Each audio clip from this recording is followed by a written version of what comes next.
మొన్న ముఖ్యమంత్రి గారు అన్నట్టు ఇంజనీరింగ్ పిల్లలు ఒక లెటర్ రాయడం ఎట్లా రాస్తారు?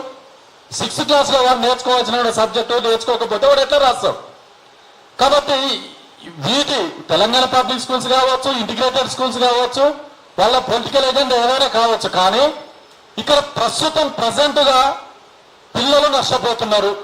వాళ్ళకి సబ్జెక్టు టీచర్లు లేరు, వాళ్ళకి అవసరమైనటువంటి సౌకర్యాలు లేవు. వీటిని ఇమ్మీడియట్లుగా ఇటువంటి కార్యక్రమాల ద్వారా మీడియా ద్వారా కూడా కొంచెం పట్టించుకొని వీటిని ఫోకస్ చేస్తే కనీసం గవర్నమెంట్ హైకోర్టు సుమోటగానైనా స్వీకరించి తక్షణ చర్యలు తీసుకోవాలి. లేకపోతే పిల్లలు భవిష్యత్తు ఆగమైపోతుంది. ఈ రోజున ఆర్టిఫిషియల్ ఇంటెలిజెన్స్ టెక్నాలజీ వస్తుంది. ఈ ప్రభుత్వ పాఠశాలలో పిల్లలు అది అందుకోవాలంటే మంచి విద్య కావాలి. ఇలా ల్యాబులు పెడుతున్నారు. ప్రతి సంవత్సరం కూడా ప్రభుత్వ పాఠశాలల ఆర్టిఫిషియల్ ఇంటెలిజెన్స్ కోర్సులు పెడుతున్నారు. కానీ అలా సబ్జెక్టు చెప్పే టీచర్లు లేనప్పుడు ఎవరు ఇంప్లిమెంటేషన్ చేస్తారు? కాబట్టి ఏదో ప్రజల నుంచి డిమాండ్ ఈ సంవత్సరం ప్రీ ప్రైమరీ అని పెట్టారు మొత్తం తెలంగాణ గవర్నమెంట్ స్కూళ్ళల్లో. ప్రీ ప్రైమరీ పెట్టడం వలన ఏమైంది? నర్సరీ పిల్లలు చాలా మంది పిల్లలు 5 years పిల్లలు జాయిన్ అయ్యారు. కానీ ఇక్కడ ఏమైంది? నర్సరీ అంటే విద్యా కమిషన్లో ఏం చెప్పింది? LKG UKG, nursery LKG UKG 3 ఉండాలి. కానీ గవర్నమెంట్ ఒకటే పెట్టింది, యూకేజీ పెట్టింది, ఒక ఆయాన్ని పెట్టింది, ఒక టీచర్ని పెట్టింది. కానీ మరి మిగతా 4 years 3 years పిల్లలు అంటే ఏదో ప్రభుత్వం ప్రజల నుంచి డిమాండ్ వచ్చింది కాబట్టి పెట్టాలని కాదు, దాన్ని పూర్తిగా ఇంప్లిమెంటేషన్ చేయాలి. ఇప్పుడున్న సమస్యలు ఉన్నాయి, కానీ ఈ సమస్యలను పరిష్కరించకపోతే ఈ ప్రభుత్వ పాఠశాలలో మనగడ చాలా కష్టమైంది. కాబట్టి తక్షణం ఇది సుమోటగా స్వీకరించి చర్యలు తీసుకోవాల్సిన అవసరం ఎంతైనా ఉంది. అంటే దీని మీద చాలా చర్చ జరగాల్సిన అవసరం ఉంది. ఎందుకంటే మేము వందే మాత్రం ప్రారంభం చేసినప్పుడు దాదాపు 70% ప్రభుత్వ పాఠశాలలో చదివేది, ఒక 30% ప్రైవేట్లో ఉండే. ఇప్పుడు ఆ ఫిగర్ ఉల్టా అయిపోయింది.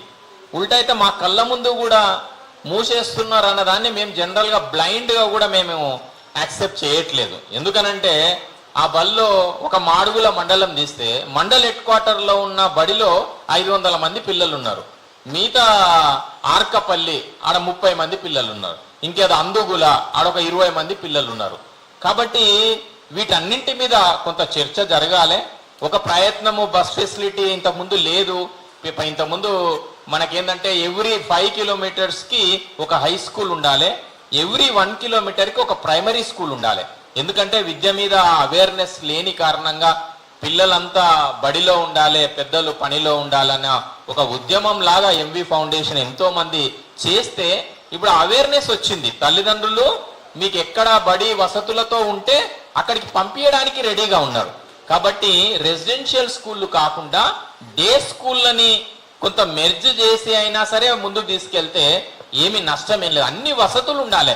ప్లే గ్రౌండ్, ఒక బడి అంటే ఒక మంచి లైబ్రరీ ఉండాలి, ఒక బడి అంటే ఒక మంచి ప్లే గ్రౌండ్ ఉండాలి, ఒక బడి అనంటే తరగతి గదికి ఒక ఉపాధ్యాయుడు ఉండాలి, ఒక బడి అనంటే ఎన్విరాన్మెంట్, బ్యూటిఫుల్ ఎన్విరాన్మెంట్ ఉండాలి.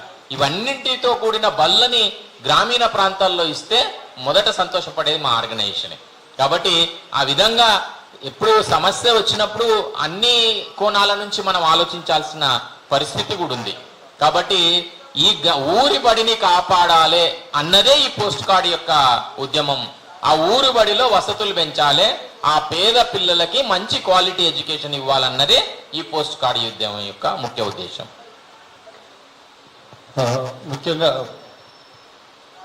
ముఖ్యంగా ఈ విద్యా హక్కు చట్టం వచ్చిన తర్వాత,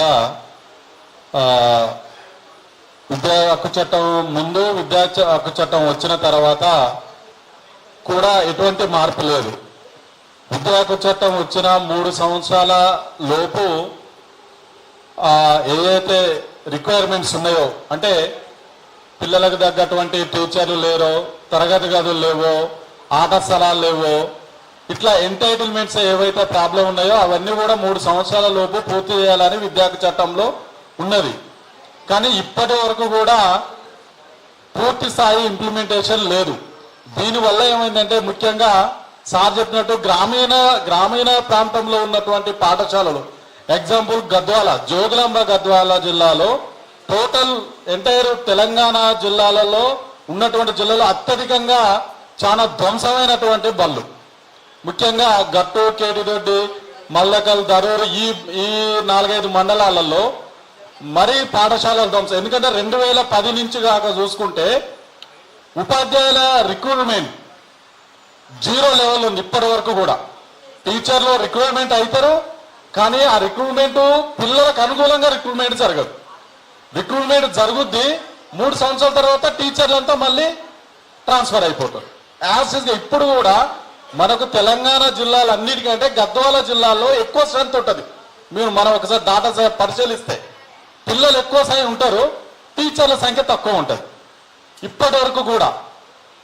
ఎగ్జాంపుల్ గట్టు మండలంలో గట్టు హెడ్ క్వార్టర్లో ఉన్నటువంటి పాఠశాలలో ఇంగ్లీష్ మీడియం, తెలుగు మీడియం ఉంటుంది. కానీ పిల్లలకు తెలుగు మీడియం చెప్పే టీచర్లే ఇంగ్లీష్ మీడియం పిల్లలకు చెప్తారు. ఆరగిడ్డ అనే గ్రామంలో 6th నుంచి 10th క్లాస్ వరకు 350 మంది పిల్లలు ఉంటారు దాదాపుగా. 3 టీచర్లు ఉన్నారండి. మొన్న రీసెంట్ గా ఫైట్ చేయంగా కలెక్టర్ గారు విద్యా వాలంటీర్లు పెట్టారు. సబ్జెక్టు ఇంగ్లీషో మ్యాథ్సో 1-2-3 పెట్టారు. అట్లాంటి స్కూల్స్ కోకొల్లలో గట్టు, కేటిదొడ్డి, దరూరు ఆల్మోస్ట్ అంతే ఉంటాయి. అదే కాకుండా అక్కడ ఉన్నటువంటి పిల్లలు ఏంది కాటన్ సీడ్కి వెళ్ళిపోతారు. అక్కడ ఉన్నటువంటి తల్లిదండ్రులు జూన్ జూలై కాగానే మళ్ళీ హై స్కూల్ పిల్లలందరూ కూడా కాటన్ సీడ్ ఈ సీజన్లో తీసుకుపోతారు. మళ్ళీ వచ్చేసరికి పిల్లలకు సిలబస్ అయిపోతుంది. అది అంత ధ్వంసవాడ. అంటే ఇటువంటి క్యాంపెయిన్ ద్వారా ఈ సార్ అన్నట్టు పాఠశాలలు గ్రామీణ స్థాయిలో ఉన్నటువంటి గ్రామీణ ప్రాంతాలలో ఉన్నటువంటి పాఠశాలలు బలోపేతం చేయాలి, జరగాలి. లేకపోతే అక్కడ ఉన్నటువంటి ప్రజలు ఇప్పుడు గట్టు నుంచి ప్రైవేట్ స్కూల్ పోవాలంటే గద్వాల పోవాలి, లేకపోతే ఐజాగ్ పోవాలి. విద్యా కమిషన్ ఏర్పాటు అయిన తర్వాత మొట్టమొదటి విజిట్ గట్టు మండలానికే ఈ కమిషన్, విద్యా కమిషన్ రావడం జరిగింది. ఫస్ట్ విజిట్ నవంబర్ 2024 2వ తారీఖు రోజు గట్టు మండలంలో మల్లాపురం అనే గ్రామంలో విద్యా కమిషన్ కమిటీ వచ్చింది. అక్కడ ఉన్నటువంటి మల్లాపురం విలేజ్ లో కూర్చున్నారు నైట్ 12 గంటల వరకు కూడా. ఇప్పుడు విద్యా కమిషన్ ఏదైతే నివేదిక ఇచ్చిందో బ్రహ్మలమైన నివేదిక ఇచ్చింది, కానీ దాన్ని ఇప్పుడు గవర్నమెంట్ దాన్ని పట్టించుకునే పరిస్థితి లేదు.